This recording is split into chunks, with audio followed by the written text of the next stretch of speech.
दोस्तों, आचार्य चाणक्य कहते हैं कि राज परिवारों से शिष्टाचार सीखें, पंडितों से बोलने की कला सीखें, जुआरियों से झूठ बोलना सीखें और एक औरत से छल करना सीखें।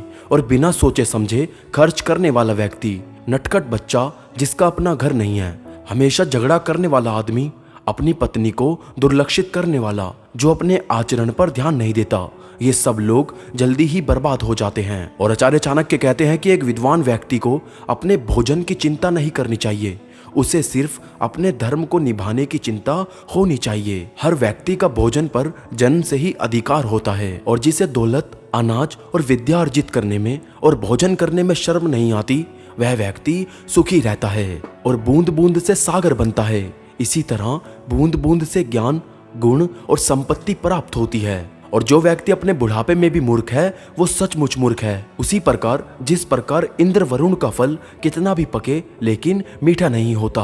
और आचार्य चाणक्य कहते हैं कि यदि आदमी एक पल के लिए भी जिए तो उसी पल को वह शुभ कर्म करने में खर्च करे और हम उसके लिए ना पछताएं जो बीत गया। हम भविष्य की चिंता कभी ना करें। विवेक बुद्धि रखने वाले लोग केवल वर्तमान में जीते हैं। और आचार्य चाणक्य कहते हैं कि यह देवताओं का, संत जनों का और पालकों का स्वभाव है कि वह जल्दी प्रसन्न हो जाते हैं। निकट के और दूर के रिश्तेदार तब प्रसन्न होते हैं जब उनका आदर सम्मान किया जाए, उनके नहाने का, खाने पीने का प्रबंध किया जाए। पंडित जन तब प्रसन्न होते हैं जब उन्हें आध्यात्मिक संदेश देने का मौका दिया जाता है। और जब बच्चा माँ के गर्भ में होता है तो ये 5 बातें तय हो जाती है।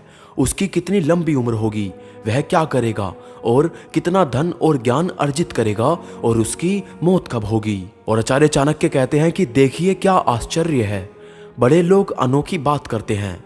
वह पैसे को तो तिनके की तरह मामूली समझते हैं, लेकिन जब वह उन्हें प्राप्त होता है तो उसके भार से और विनम्र होकर वह झुक जाते हैं। और जो व्यक्ति अपने घर के लोगों से बहुत आसक्ति रखता है, वह भय और दुख को पाता है। आसक्ति ही दुख का मूल कारण है। जिसे सुखी होना है उसे आसक्ति छोड़नी पड़ेगी। और जो भविष्य के लिए तैयार है और जो किसी भी परिस्थिति को चतुराई से निपटता है, ये दोनों व्यक्ति सुखी हैं।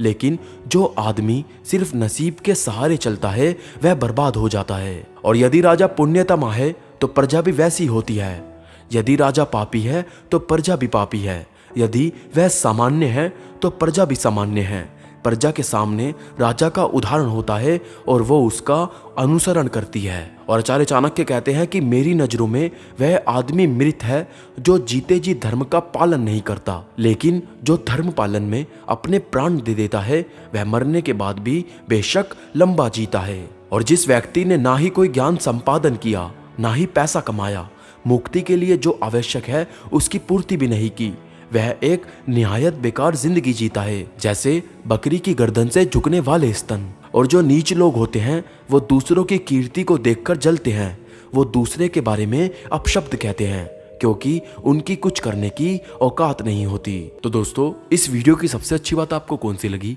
हमें कमेंट में जरूर बताना और इस वीडियो को एक लाइक और शेयर करना मत भूलना।